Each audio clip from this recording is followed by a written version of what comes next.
As of today, I will be living here at Mother Base. Now my real trial begins. Zadornov was paying my room, board, and tuition, but he has since been captured. I told the man that with no more money from the KGB, I could no longer afford school.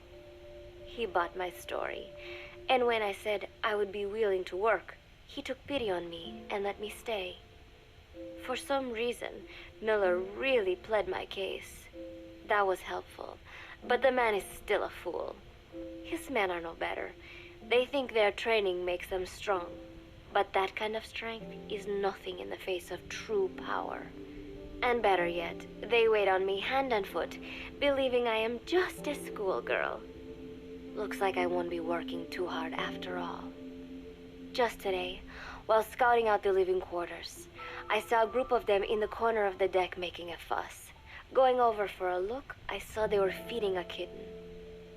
A bunch of grown hard men, and they're the ones acting like schoolgirls. Look, isn't he cute? What is wrong with them? Disgusted, I just nodded and smiled. I must stay in character after all. I indulged their chit-chat for a few moments. Then one of them asked me to give the thing a name. They had just taken it from its mother. I named it Nuke. I improvised some nonsense about how our compassion for living things can help prevent wars. The men gave me a little fish. I held it out in my palm and the kitten happily ate it up. What a pathetic, feeble creature. It sickens me. Today, Chico invited me to go fishing with the soldiers. I suppose finding one's own food does have its merit, but I prefer not to be involved in such a degrading task. And their prattling on about fishing being fun is nonsense. I'm not here to find playmates. Nevertheless, distasteful as it was, I went along in order to maintain my cover. Chico thrust a fishing pole into my hands, and we went up onto the deck where several soldiers had gathered. They welcomed us warmly. With so few women aboard Mother Base, I'm treated like a princess. No one suspects I am neither a teenager nor a student. It was nice and sunny, with a gentle breeze and waves. As I cast my line and waited for a bite, the soldiers began to ask me all sorts of questions. As always, I answered according to our predefined scenario, feigning a smile.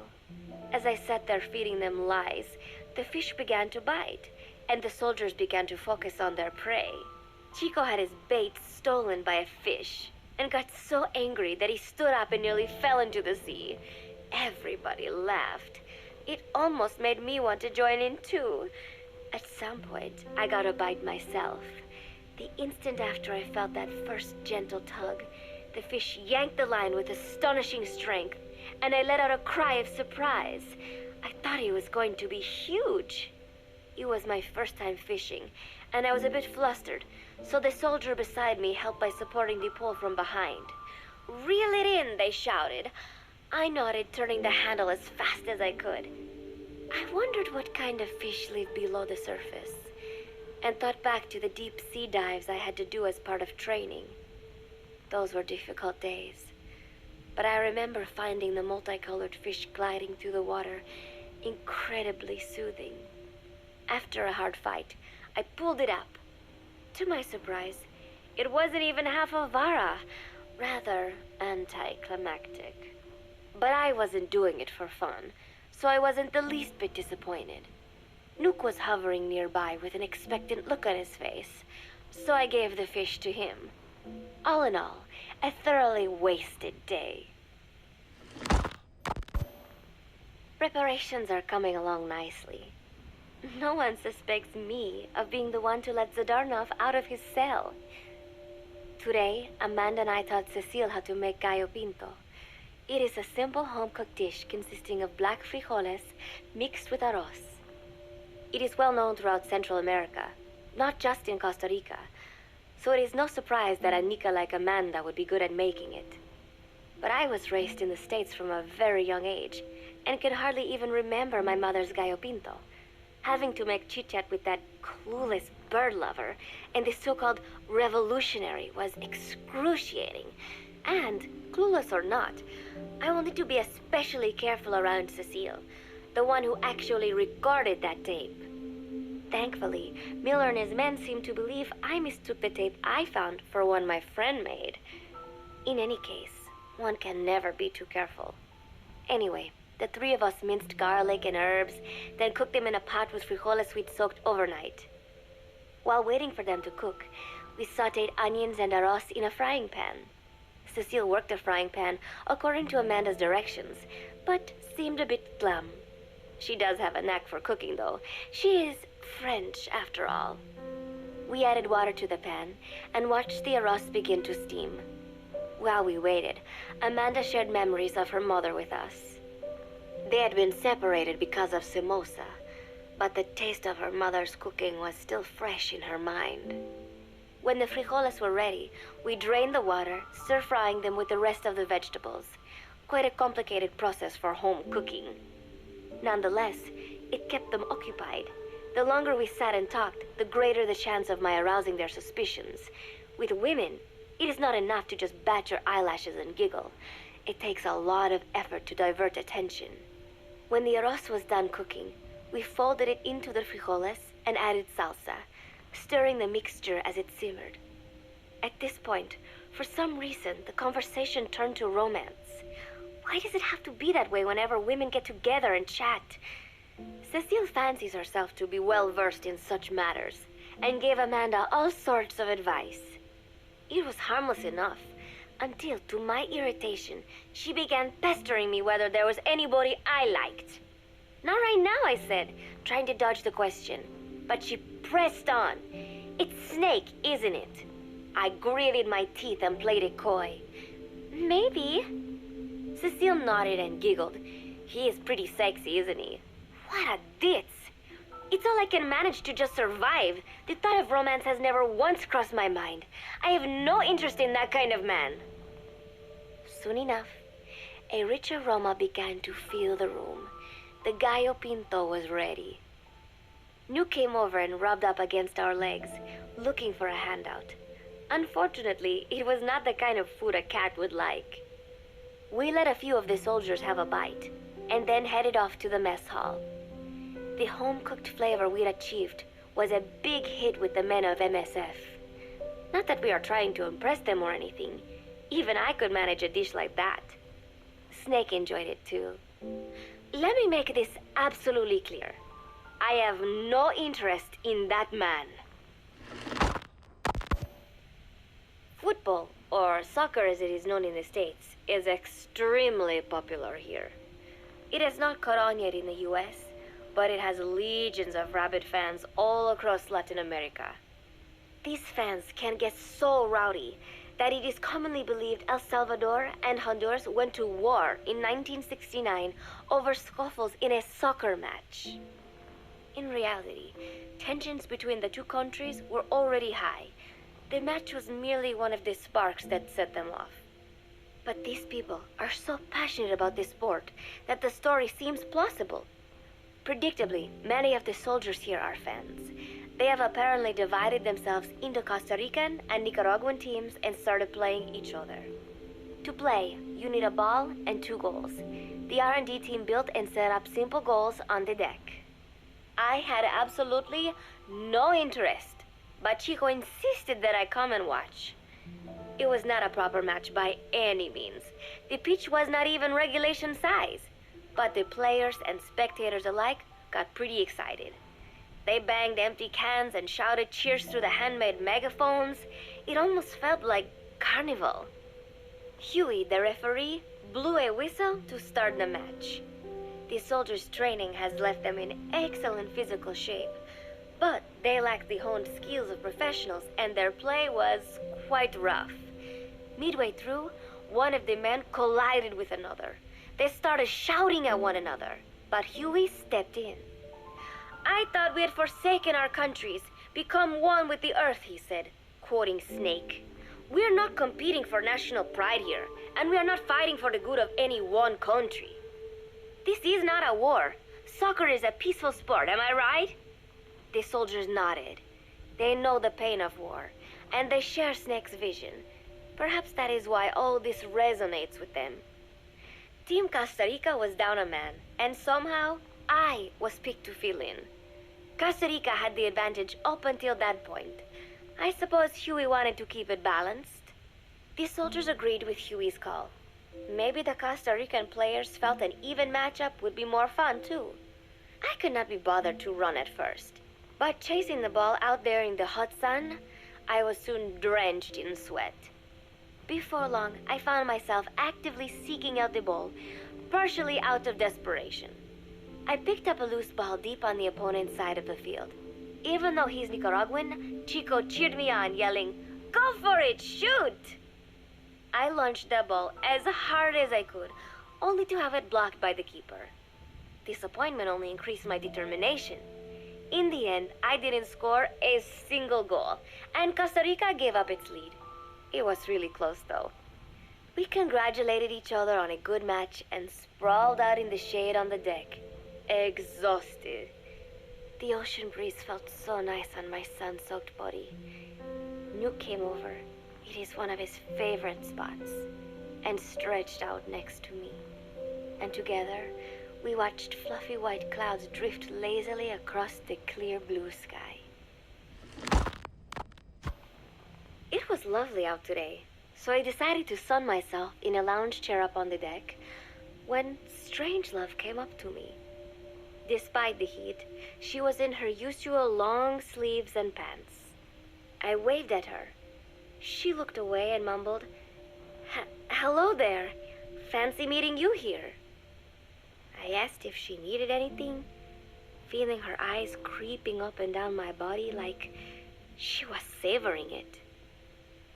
Finally, she swallowed and said, "You have such beautiful skin." Bewildered, I shook my head and said, "No, not at all. I had heard rumors that she was a lesbian, but she couldn't be after me, could she?" She continued to stare and said, "No, it is beautiful, but you must not let yourself get so tanned." And then she took my hand in hers. "What is wrong with a little sun?" I asked, trying to cut the conversation short. But she shook her head violently. "No, you mustn't. A young lady should take better care of her skin." She was acting strangely now, as if aroused. She lectured me on the perils of tanning, how it ages skin, causing wrinkles and spots, and in the worst cases, even skin cancer. I knew already that tanning could cause spots, but I thought only pale-skinned Anglo-Saxons had to deal with that. Having a scientist tell me it causes aging, though, that spooked me a little. If I am to keep playing the teenager, I will have to start paying more attention to my skin. Sensing my anxiety, she took a small tube from her pocket. She said it was the sunscreen she always used. She told me to keep it. I didn't know what to say. I was more than happy to take it, but exactly what were her intentions? Was she merely being nice? Or is she really into me? Either way, there was no reason to refuse, I suppose. I have undergone training. An out-of-shape woman does not pose any real threat to me. Having power means not being afraid. It is the same on a global scale. A country with nukes can dictate terms to a country without them. I thanked her and took the tube. Then she offered to put some on for me. She squirted some lotion onto her fingers and began rolling it into my chest. It happened so suddenly, and I was so taken aback that I did not even think to protest. She caressed my stomach with her long white fingers, then slid them upwards between my bikini-clad breasts. "What? Wait," I sputtered as her moist eyes met mine. She was beautiful. Somehow, I found myself captivated by this woman more than 10 years my elder. "Hold still," she whispered in my ear. I nodded silently, unable to refuse. My body went limp, motionless, as if in a trance. Gently, Carefully, she rubbed the lotion all over my entire body. I shouldn't have enjoyed it, and yet I could not help myself. For a moment, I was spellbound. That woman is dangerous. I had better watch myself. Protecting one's health is an important part of any agent's job. But despite my best efforts, I have caught a cold. Now that I think about it, Mother Base's numbers are on the rise, with soldiers coming from all different places and backgrounds. It is no wonder then that sooner or later someone would bring in a virus. That said, what I have got is just a common cold. The medical team said I'd need a few days rest, so I've been restricted to my room and put on bed rest. I thought I'd gotten used to not having anyone around to relate to, but at times like these, being alone is just miserable. All I could do was lay there and stroke Nook's back, trying to take my mind off how bad I felt. Nook just sat there, not making a sound. But I did have visitors. Amanda and Chico, Huey, Cecile, Miller, and a few of the soldiers I've become relatively close to. Amanda made me a soup with herbs she said were good for a cold. Miller told me to take it easy. I will sing you a lullaby, he said, then broke out a guitar and sang some incomprehensible song in Japanese. I did not need to understand the lyrics to know he is an awful singer. Then he said, "You know what is good for a cold? Suppositories. Here, I'll show you." He began to take off his pants, so I threw my tissue box at him to make him go away. Then Strangelove showed up, saying she had some miracle Indian cure. "It has got eucalyptus extract," she said. "It works best if you rub it into your chest." And then she tried to take off my nightshirt. I whacked her with my pillow, and I got rid of her.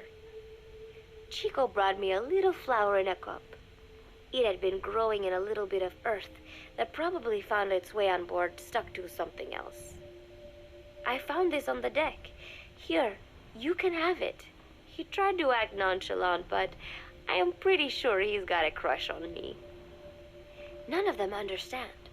If they thought these little visits would cheer me up, they were wrong. Tonight, Snake himself came to my room. Like the rest, he believes I am just a schoolgirl and treats me as such. "Why did you abandon your country?" I asked him. "Why create the MSF?" Of course, I knew the answers already, but I wanted to hear it from him. As I had imagined, he was not exactly forthcoming. All he would say is that his country abandoned him because all he could do was fight, and that is why he needed the MSF, because that is all he is any good for. Then he said, "Fighting is the only thing I understand, but that does not mean I have got a grudge against those who believe in peace. I am not one of them, and I do not believe in peace. Conflict is in man's nature. We fight our enemies in order to survive." Maybe we are not so different after all, he and I. But that is exactly why I'm going to have to kill him, or else he will have to kill me. When I stop and think about this wretched existence, being killed by a man like that suddenly does not seem like such a bad thing. Every month, Mother Base throws a party for all the soldiers whose birthdays fall in that month. There is something strange about a military organization having parties. Really though, it is just an excuse to drink and make noise. It is not easy to get alcohol on a fortress in the middle of the ocean. Most days they are training from dawn till dusk. They do not have time for things like drinking. That is why Snake and Miller came up with the idea, to give everyone a chance to let loose. Obviously, a bunch of boors like that are not going to bother with blowing out candles on a cake. Rather, they sit there in a cloud of cigarette smoke, drink beer, eat meat, tell tasteless jokes, and swap crude insults about one another's hometowns. But it hardly ever breaks out into something serious. They talk up a storm, but they're just having fun. It is funny. You have got members of FSLN rubbing shoulders with the UCLAs, people who once would have considered the other mortal enemies. I wonder if that is what makes Big Boss so popular. In leaving their countries behind, they leave their hatred for other countries too. Miller seemed a little protective of me. Hope they're not being too crude, he said. But soon enough, he too was drunk. He yelled, "Come here and take a look at the real Kazuhira Miller," then dropped his pants and mooned everybody. The other soldiers burst out laughing. I have never seen such a crude, ridiculous party before. And yet, all these people, laughing and acting the fool. Is this what they call peace? For some reason, I began to think about all that has happened since I came here. Fishing with Chico, cooking with Amanda and Cecile, playing soccer, having visitors when I caught a cold. When I stop and think about it, my time here has been the most peaceful of my life. But that is about to end. I cannot imagine he will be willing to negotiate. It seems I am to fight the legendary Big Boss. I do not know if I'll be able to beat him. But if I have to choose between death and defying Cypher, I will gladly choose death. The thought of dying does not scare me. But if I disobey my orders, the fear and despair awaiting me will be far worse than anything I can imagine. It was Cypher who took me in as an orphan, gave me food and a place to live. His orders may have been unreasonable, but I will never repay my debt entirely. It seems I have no choice. I must fight this man. I must fight Snake. Juno Miller, Snake's right-hand man, apparently has got at least one serious weakness. He is an insatiable womanizer. He does not bother me, most likely because he considers teenagers off-limits.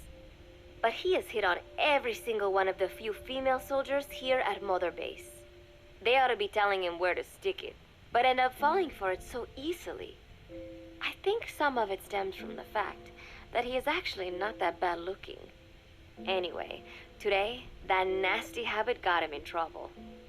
He and Snake got into one of their rare fights, and I was there to see it. They burst out of the showers, completely naked, trading punches.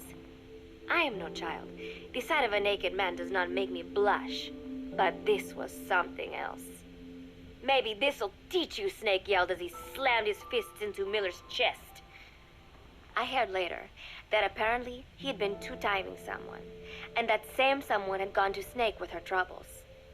As I see it, it is her own fault for letting herself be deceived like that. If she is too dumb to see through Miller's lies, then she got what she deserved.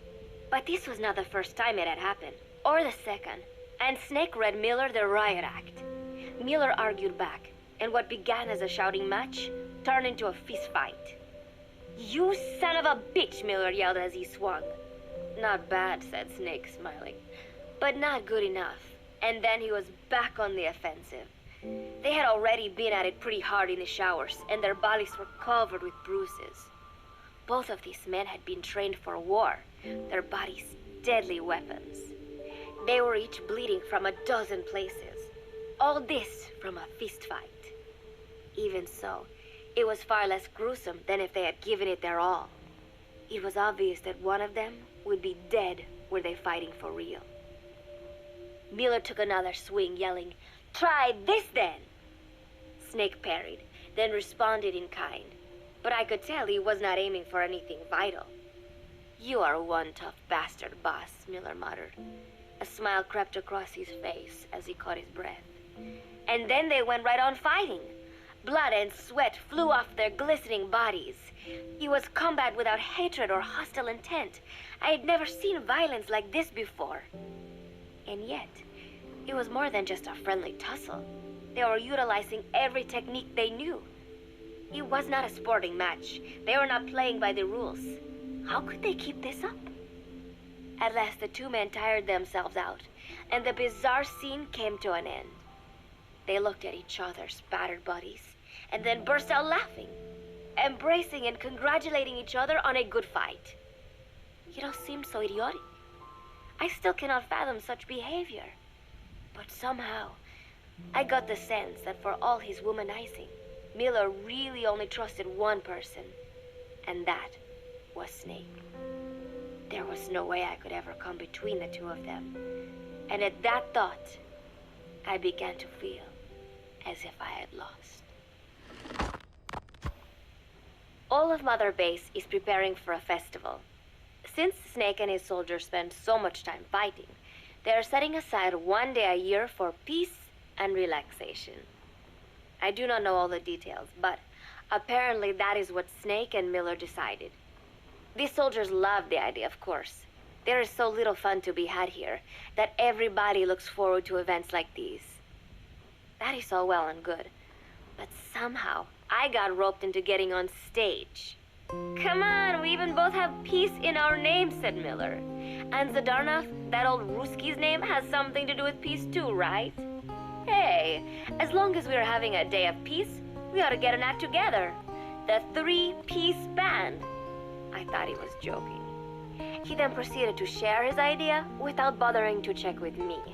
And now, I am slated to sing. Apparently, he had heard me on the deck one day, and since then he's wanted to form a band. Everybody's looking forward to it, so there is no way for me to back out now. I've never done anything like this, but it does feel kind of nice to know that people are looking forward to it. I mean, it cannot be any worse than Miller's singing, but modifications to Zeke are already finalized, and I must complete my mission. Betray Cypher now, and I will face a fate far worse than death. Still, there's no need to put things in motion just yet. What difference would it make to just wait a little while longer? A whole day of peace. The mission can wait until after that. Can it not? I know I am only delaying the inevitable. When the day comes, one of us will have to die. Snake or me. But still, if I could just come up with some way to stall Cypher, at least until our day of peace. When did I start having thoughts like this? My cover is blown. They know nothing of Cypher or my true objective, but they know I am a spy. There is no more time left. I must act now. I must complete my mission. How did it come to this? All I wanted was 3 more days. Just 3. Miller's already finished writing the song. It is called Love Deterrent. It is about a girl who cannot express her true feelings. I have been practicing. I am no pro, but I was pretty sure I would do a decent job. And now this. Cypher found out that Zeke was complete. He must have someone inside Mother Base besides me, spinning his tightly wound web of control, leaving no room for individual will. Typical. When they found out Zeke was complete, I was ordered to execute the operation immediately. If I was going to enjoy just one day of peace, I had to ensure the plan could not move forward. I tried to sabotage Zeke. I thought by damaging the drive system, they would have no choice but to delay their plans. I waited until midnight, and then snuck into the hangar. There would be trouble if it looked like sabotage. I selected one of the drive system's load-bearing parts and carefully worked to warp its shape. The leg's drive system requires a high degree of precision to operate. Even the smallest deviation would have done it. Then, Chico walked in. Maybe it was one of those nights where he could not sleep. In any case, he saw me, panicked, and took off running. It would have been easy to kill him, but I could not. I know he likes me. It is not as if I would ever have an interest in a child like him, but I could not pull the trigger. Not at him, not in the back. Will he tell them? Or is there a chance he will keep it a secret? Protect me? No. He knows now. Knows I am not who he thought I was. He ran without even questioning what I was doing. There is no chance he does not know. And soon, all I have built here will end. And if Cypher has another agent among them, if he finds out I tried to sabotage Zeke, this place will no longer be my heaven. Then it is settled. I make my move now. Chico walked in before my sabotage was complete, so Zeke should still be operational. It might not run at full speed or power, but I do not have time to fix that. Without Zeke, I do not have a chance in hell of winning. I must act fast before Chico sounds the alarm. I knew it would come to this. I just did not think it would be so soon. It is time, Zeke. Metal Gear Zeke. Activate.